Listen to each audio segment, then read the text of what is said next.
What you just watched wasn't a movie monster. It was a real animal doing what it did best, turning pure panic into lunch. Now let's rewind that chaos, strip away the dust and the screaming, and actually meet the hunter behind the blur. Somewhere in the red rock forests of ancient Utah, a young iguanodont is sprinting for its life, branches whipping its face, lungs burning. Behind it, the ground shakes, not from one pair of feet, but a whole pack. It leaps over what looks like a harmless puddle of mud and sinks, body lurching, panic setting in. Then, out of nowhere, a feathered shadow the size of a grizzly bear explodes forward, a 30-centimeter sickle claw stabbing deep into its flank. They slide together across the slick mud, locked in a deadly embrace. Golden eyes, ice cold and razor focused, stare straight ahead. This isn't the Velociraptor you know from the movies. This is the real deal. Utahraptor, the half-ton king of meat-eating birds. Yeah, I said, bird. I know, it sounds ridiculous at first, but give me a minute and you'll see why it's terrifyingly accurate.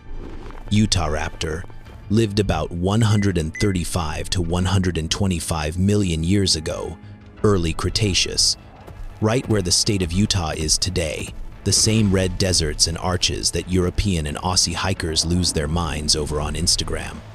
It's the biggest dromaeosaur we've ever found, 5 to 7 meters long, 400 to 700 kilos of pure feathered muscle, basically a polar bear that walks on 2 legs and wears a down jacket.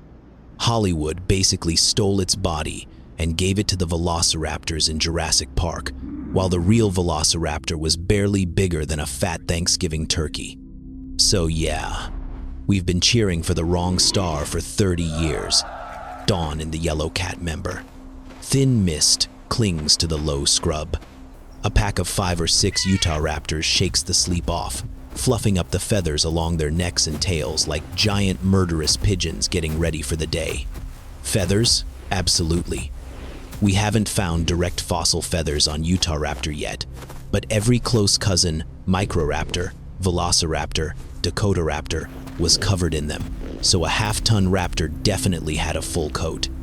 Picture this, the apex predator of the forest, preening each other like it's spa day. Even death machines need to look good, right? The landscape is dry floodplains, scattered pines, seasonal creeks, perfect sprinting terrain. On the menu today, plump iguanodonts, baby sauropods that wandered too far, or the occasional slow-moving, tank-armored Gastonia. Utahraptor doesn't hunt alone. These guys are wolves in eagle clothing. They spread out, using bushes for cover, flanking the herd like a well-drilled soccer team. One distracts from the front, the others swing wide, and then, boom. The lead hunter slams into the side of a lagging juvenile, sickle claw punching deep, using the other foot to anchor itself in the dirt. Wings. Yes, wings. Covered in long feathers, clamped down for extra grip, stiff tail balancing the whole chaos. It's less ninja parkour and more golden eagle taking down a mountain goat, just scaled up to nightmare proportions. That famous claw? It's not a slasher movie knife. It's a climbing pick, curved, sharp, built for pinning and holding, not gutting in one swipe. When they run, it folds up neatly like the world's most dangerous high heel. When they strike, it drops and locks. Fashionable and fatal. You'd think nothing could touch them, right? Wrong. There's one fossil site that still gives paleontologists chills, Utahraptor Ridge, a single massive block of stone holding the bones of at least 7 to 9 individuals, babies, teenagers, tangled up with one huge iguanodont, all stuck in ancient quicksand. The story writes itself. The iguanodont gets bogged down. First, easy meal, free delivery. The pack rushes in, fighting over the prize, and the ground gives way again. One by one they sink, thrashing, roaring, feathers plastered in mud, claws scraping uselessly at the air. until the whole family dies just meters from solid ground. Top predators, taken out by greed and bad footing. If the Cretaceous had a 5-second rule for dropped food, these guys definitely ignored it. And that tragedy proves the point. Utahraptor really was a bird. Modern birds do dumb stuff for food all the time.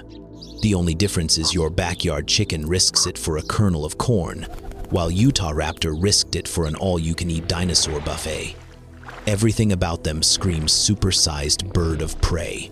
Huge forward-facing eyes that probably saw perfectly at dawn and dusk, full feather coverage, maybe even camouflaged or flashy. We don't know yet.